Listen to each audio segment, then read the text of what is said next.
Hello, everyone, and welcome to the Chew. This is day 5 of week 6. Roundup on sacrifice. Matthew 8, verses 18 through 22.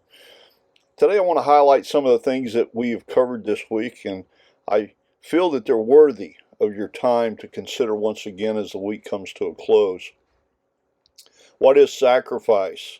We discussed the definition and verses 20 and 22 from our passage. Sacrifice as a follower of Jesus means that we will give what is most precious to Jesus for his care. I'm reminded of another verse to share with you from Hebrews 13, verse 15.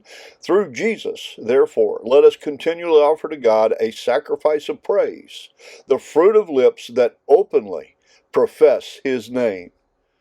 And then we looked at what sacrifice does God expect. Romans 12, verses 1 through 2.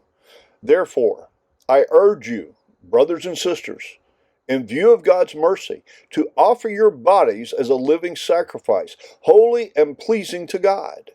This is your true and proper worship. Do not conform to the pattern of this world, but be transformed by the renewing of your mind. Then you will be able to test and approve what God's will is, his good and pleasing and perfect will. Well, Paul is telling us to do the right thing in the sight of God and to choose his plan and will for our lives, just as Jesus did. This means we choose God's pattern, not the world's. Well, what is God's plan? We spoke about this yesterday. He wants to redeem the world and enter into a restored relationship with everyone through Jesus Christ. Again, read John chapter 1, verses 1 through 18. In our restored relationship with God the Father through Jesus, we need to look to the power of the Holy Spirit so that we can live out the 2 commandments that Jesus gave us: to love God with all that we have and all that we are, and to love our neighbors as ourselves. Read Mark chapter 12, verses 30 through 31.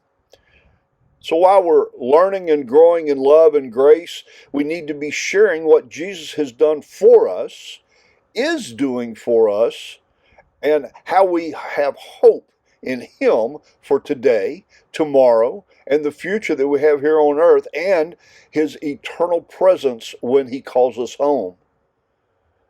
Jesus was God's ambassador here on earth, and he left us with this charge. In Matthew chapter 28, verses 18 through 20, we are to go out and make disciples in all the nations, teaching them to obey everything that he has commanded us.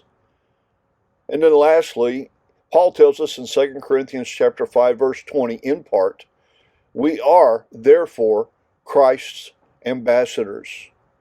This is the way of Jesus, my friends. Which way are you choosing?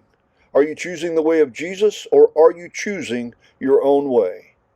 I pray that as you carefully consider these passages and everything that we've covered this week, you'll invite the Holy Spirit, first of all, to give you eyes to see and ears to hear God's truth from his word. That you'll have a receptive heart and mind to receive these truths.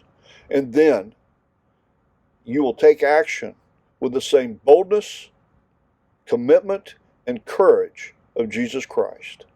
I pray you'll have a wonderful day, my friends. Go in the peace of God. Blessings to you. Bye for now.